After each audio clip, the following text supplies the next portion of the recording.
Alright, we're back again, and well, here's the current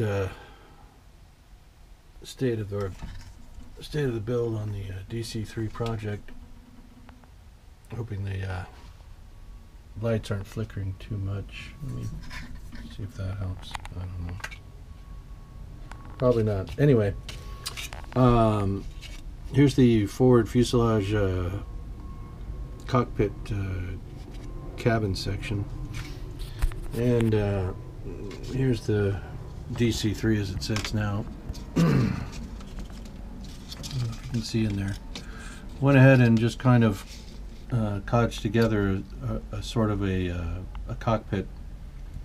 We've got the center pedestal, we've got the instrument panel, and again, not much of this will be visible through the little windows, which I am going to cut open on the cockpit. So let me see if I can show you what we're going to do here.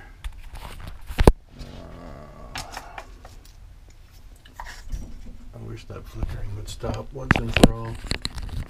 I can't afford an electrician, and I really don't know what's causing it, but anyway, see if I can get this in here.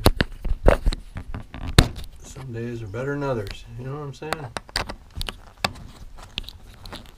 Some days just, well, it just is what it is. Alright, so hopefully that's not too much racket or shaking or anything. So again, here's the airplane. And you can see what I was talking about in a second or third video when I was laying up the fuselage. You know, the difference between this type of modeling and the plastic modeling, once again, is you know, you're actually creating the shapes, the critical overall shapes of the airplane. You know, fuselage isn't just two halves that you glue together. You literally have to, you know, create it. Now, the formers are such, and the stringers go on in such a way that, you know, if you follow the directions and look at the plans and use them, you can do pretty much anything. So don't be intimidated by these kits. If you haven't built a balsa kit before, you know, it's, if you're skilled or experienced plastic modeler, there's no reason you can't, you know, transfer some of those skills to this discipline, to doing these kits.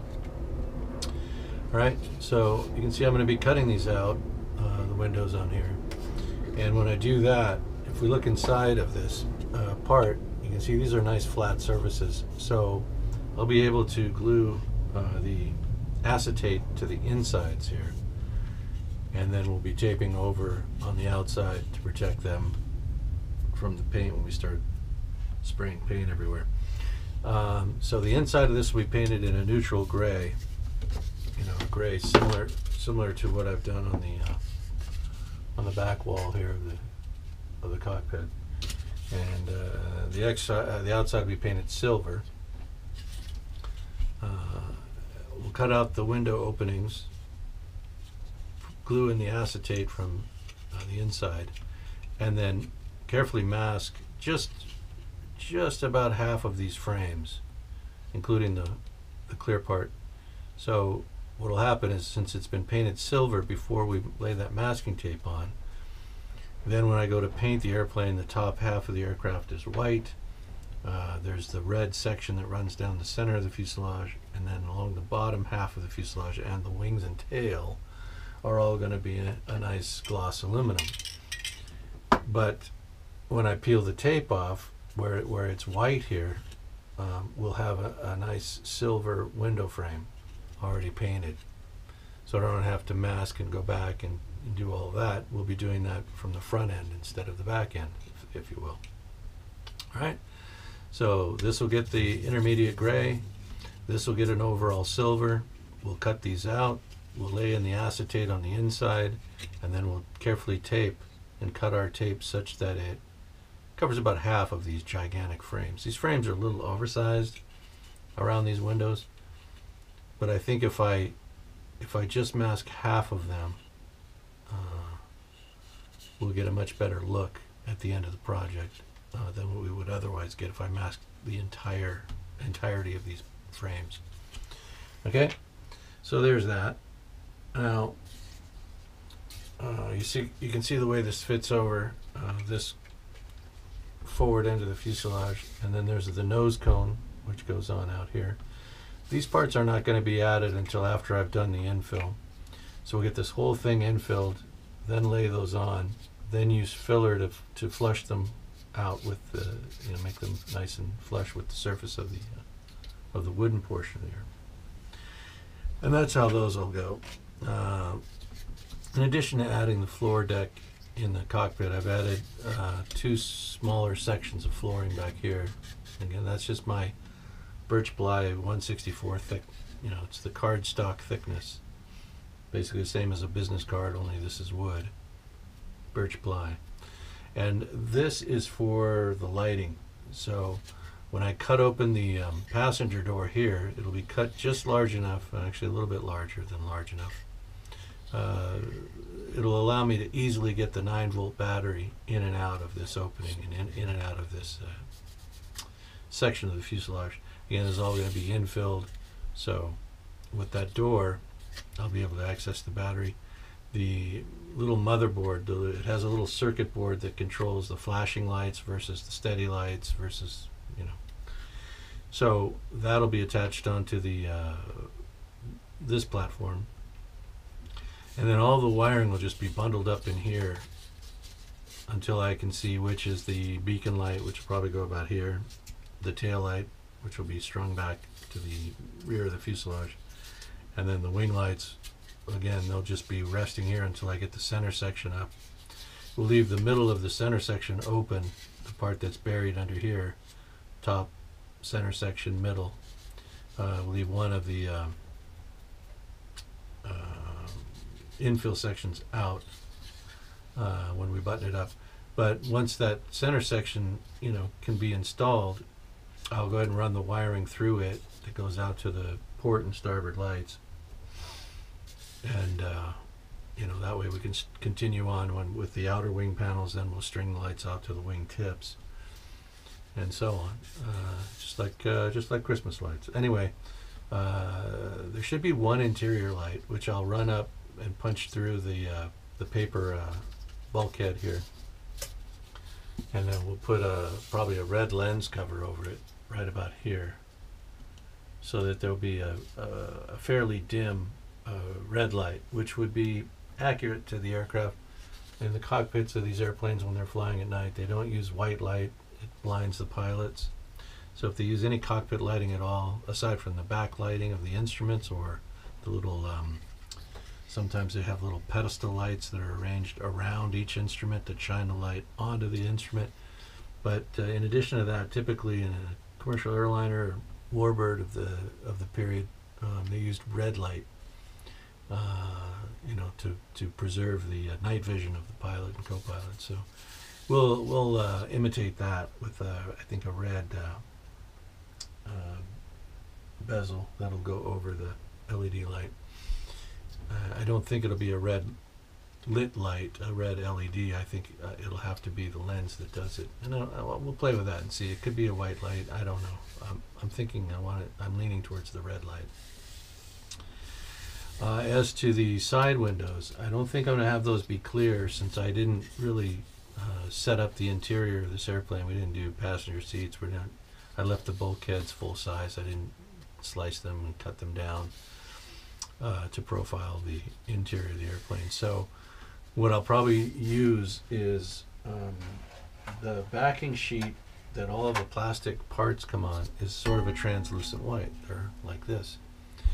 And I think I'll use these for the side windows, so that if any light at all does come from any of the LED lighting that's strung in there, they'll shine through the passenger light windows as if they are shaded, just an opaque white light, and that way you won't be able to see in and see that I haven't finished the cabin, but you will get the effect of lit windows from a lit cabin, from an aircraft flying at night. That's the plan anyway. Who knows how it's going to pan out? I never know exactly how things are going to pan out, but I did want to show you the fuselage. this is the layup that we're going for. This is what that looks like. And you know, from a box of sticks, you know, to be able to build these up, you get a, I mean, there's a sense of, you know, accomplishment that goes with that. And if they fly, if you're building flyers, you know, I'm building static airplanes. I'm essentially mimicking the plastic model kits, but in these larger balsa, you know, builds. But my end product is along the lines of, you know, plastic display model. You know, whether you agree with that or not, that's what I do. But if you were going to build a flyer, obviously, you know, you get a great sense of accomplishment doing that as well. You probably more so because, again, you're creating the components. You're creating a wing that actually functions. And if you build it right, you know, it's something that can actually fly. So that's fun. You know. And like I said, I've built the flyers before.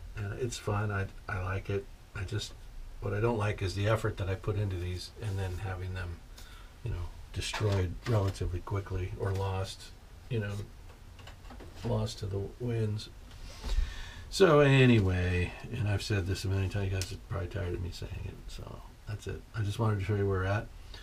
Next steps here, I am going to build in the cabin roof. Where did I put that part? I keep losing it. And I've done it again. Here we are. So this part here, and I'm just going to use cardstock for this, but you can see how this fits inside of the cabin here and the roof. And so there'll be this part and then a triangular part that fits under the front, which is how the overhead panels are in the DC-3. It has an overhead panel that essentially looks like two panels. It's got the rectangular one here aft, and then it's got the triangular one forward. And I think there's a slight step in between the two. The front triangle section is lower or closer to the pilot's head than the rear section of the overhead panel, which is higher.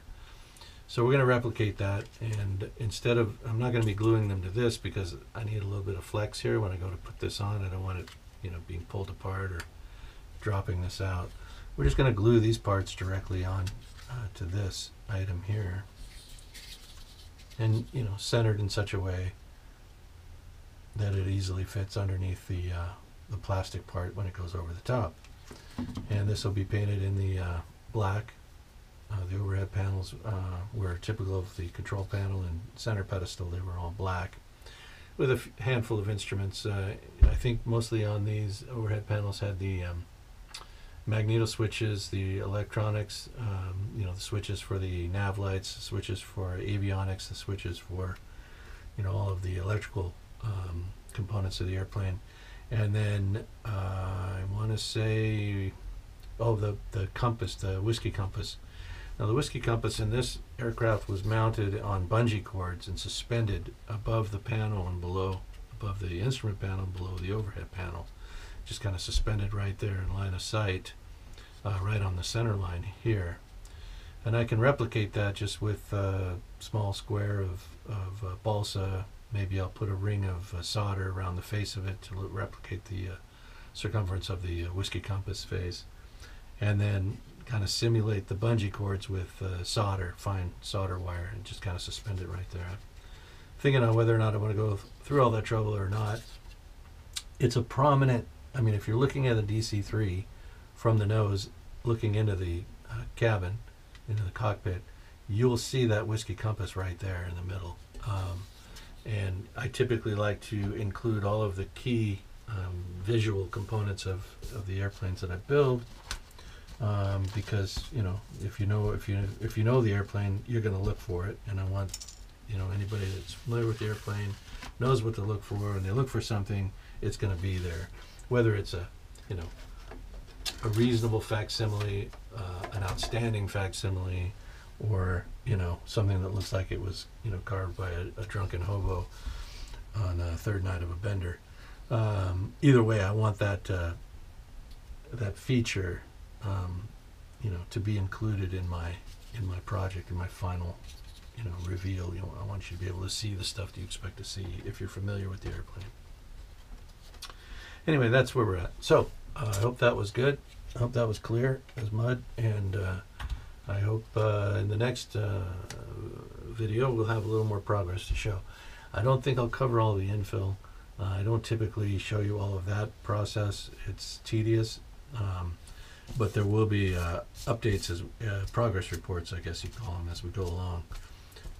And if anything comes up, again, where there's something on the plan that might not be quite right, or something that needs to be talked about, that item of importance, or if there are questions from you viewers, comments in the comment section, questions about how I'm doing something, what the method is, or anything like that, then we can address those in an ongoing fashion on the videos, if not in the comment section. So okay, so thanks for watching, everybody. Have a great day. Talk to you soon.